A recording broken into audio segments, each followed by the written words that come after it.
is that we have got about 20,000 oxygen cylinders that are out there in people's homes, that are in hospitals and other institutions. Now, these cylinders are required back to the industry immediately, and we are appealing to anybody who is holding oxygen cylinders to immediately return them so that the companies can be able to use them to supply oxygen to our hospitals. And these cylinders are expensive. The international market is obviously very squeezed now, and supply is a problem. Each cylinder costs about 40,000 shillings, and therefore you can do the maths. The cylinders out there, to replace them would require a substantial amount of money. So we are requesting and we are asking for assistance, even from the government, GAO, to at least identify. And by the way, it is an offense to keep the cylinders when we have asked for them under the Public Health Act, that please return these cylinders. They are a matter of life and death at the moment. And facilities, there are a lot of facilities with these idle cylinders, and I don't think people are appreciating just how important it is not to have cylinders lying around when people are dying because of lack of oxygen. The second thing that we also came to realize is that we need to increase the infrastructure for piping in hospitals. What is now happening is that in a lot of facilities, individual cylinders are being used per patient, so that you have got an oxygen cylinder sitting next to a patient. Now, this is inefficient and dangerous. It is inefficient because one cylinder can be used by quite a number of people if the oxygen has been piped to the bedsides.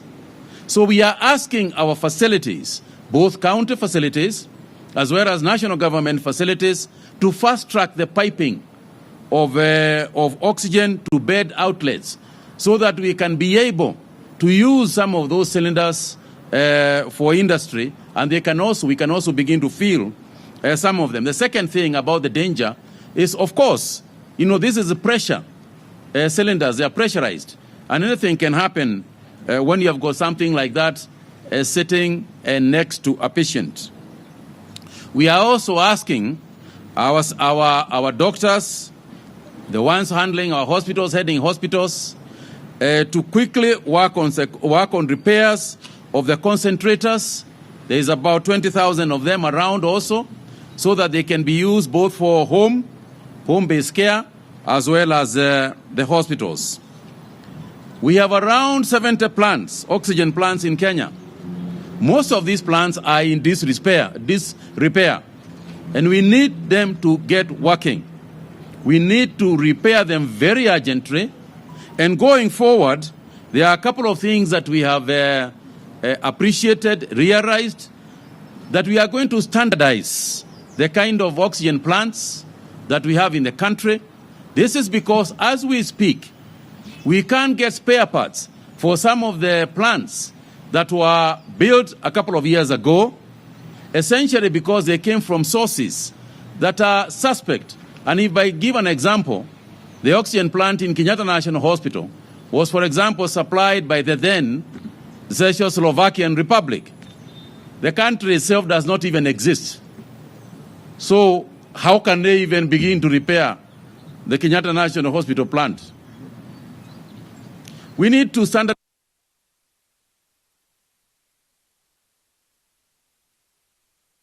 from what is the supply capacity of those oxygen plants.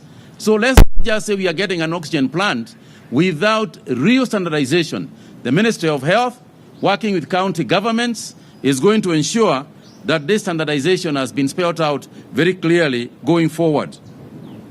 We have also appreciated that it is not just enough that we produce oxygen. The purity and quality of oxygen is also very important, and the industry is taking certain measures to ensure that the quality of oxygen that we get is what is required. In addition to that, we also be appealing, working with the Treasury at this particular moment, because of the nature and emergency nature of the requirement for oxygen. We are going to work with the Treasury to see whether we can be able to increase the oxygen cylinder supply by a reduction of some of the taxes. But this is a discussion that we need to get together with the industry.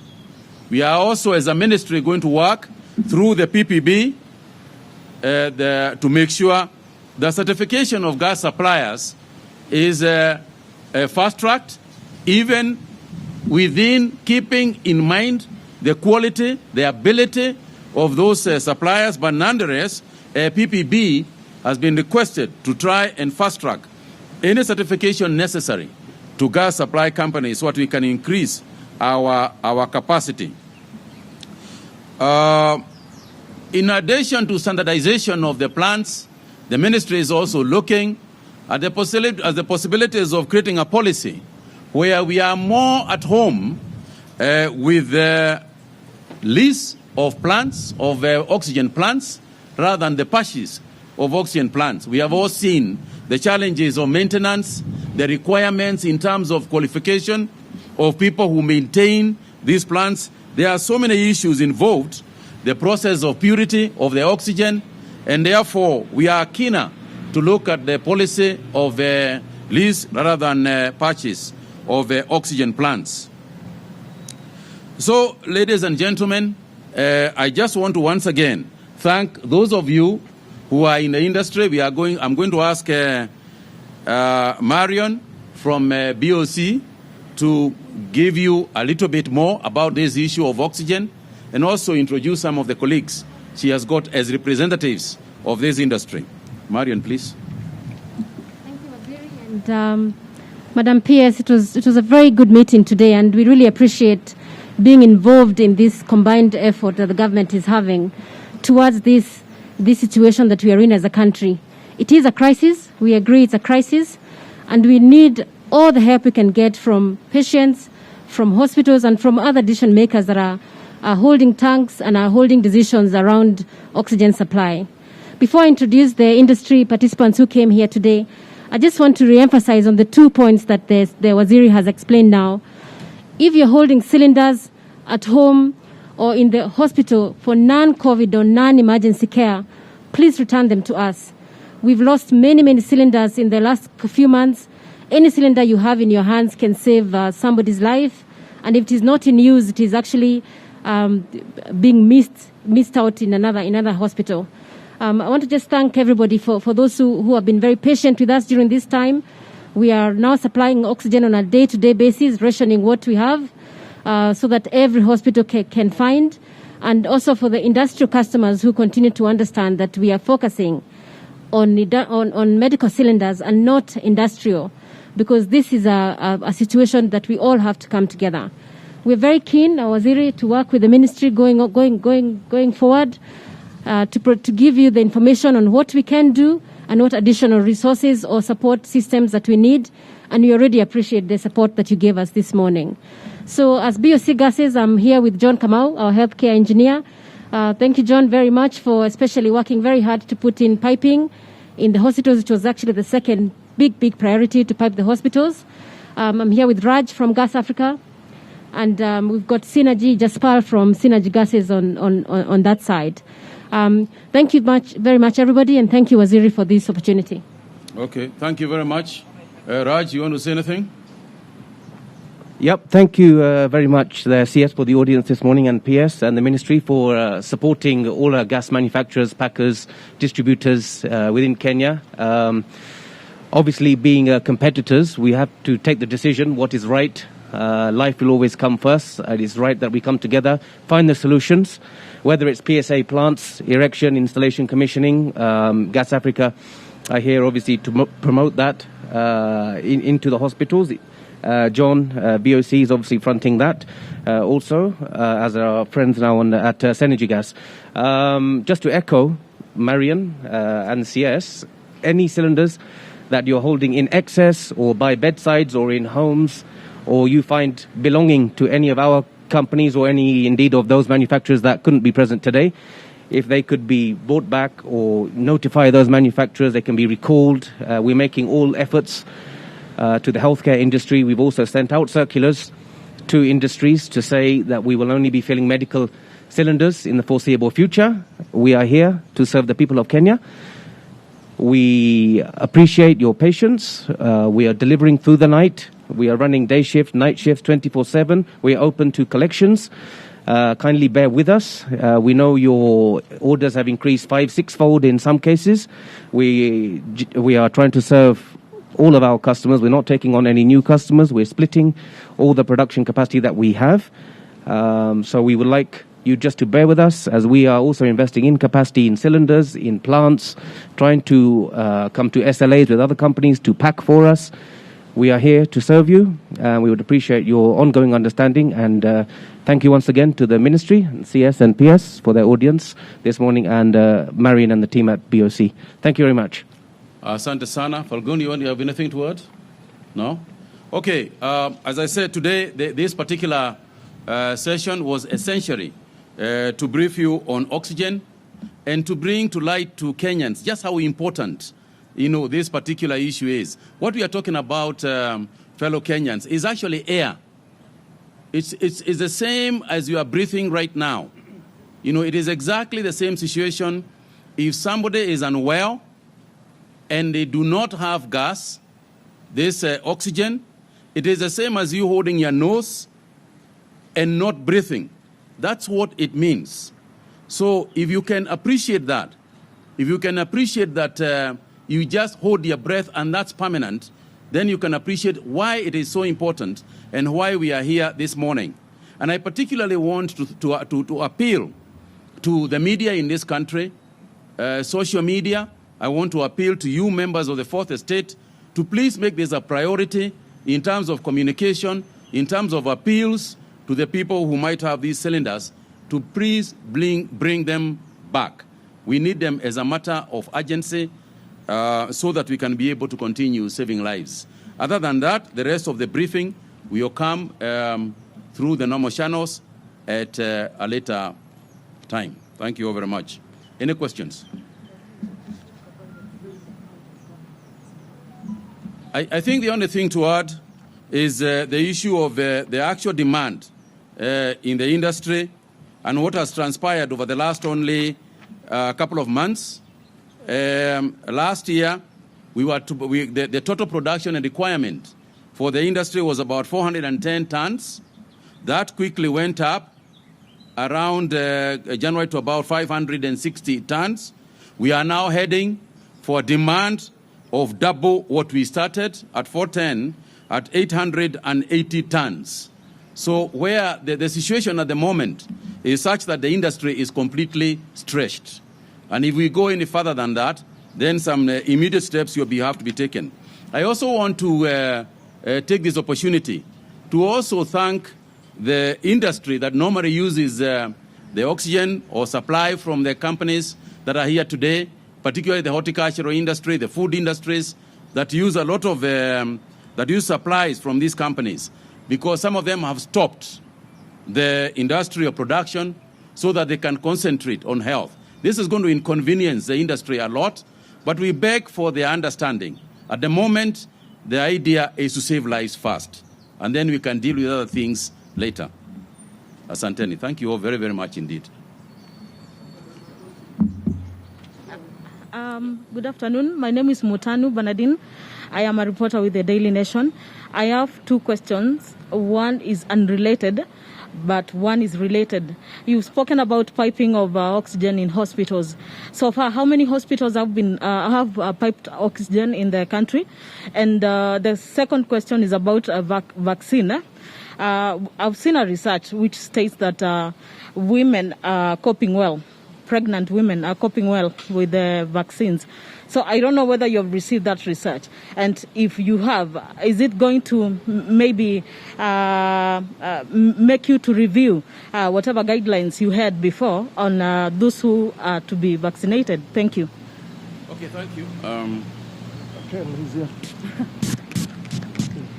Raquel Muigai, Citizen TV.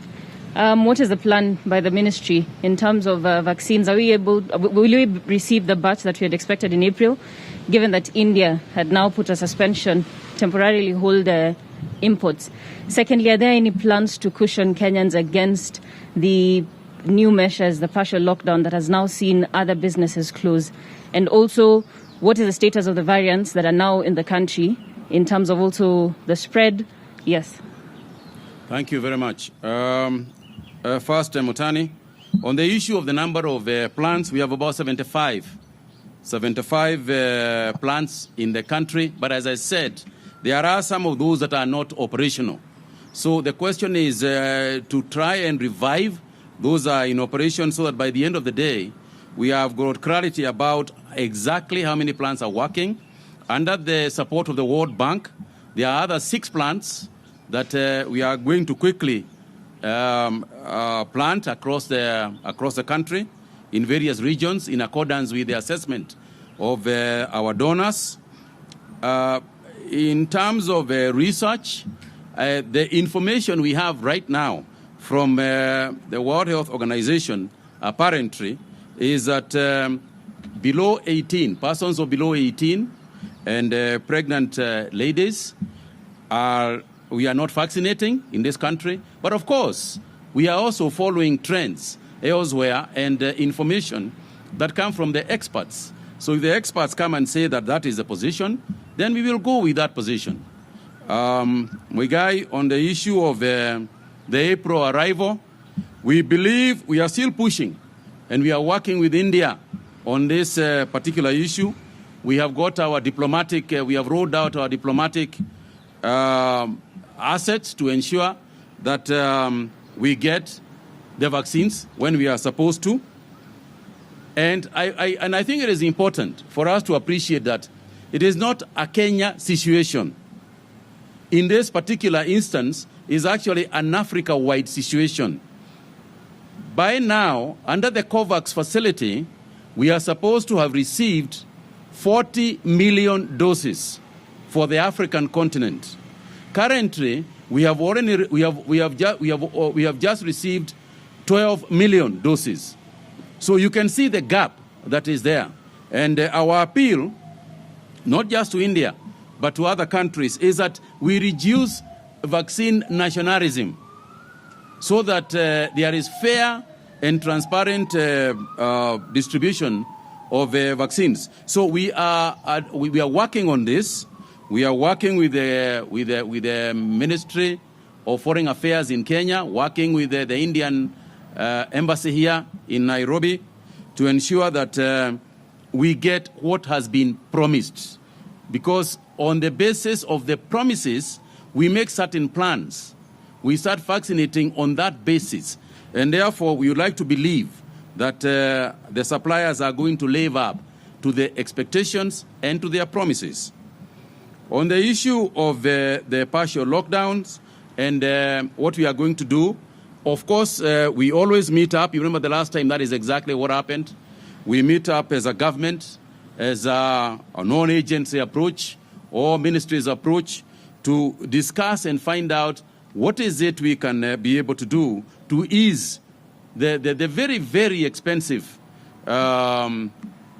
It's very expensive for people, particularly in the business sector, to see what we can do. But I cannot give you a specific answer to that right now.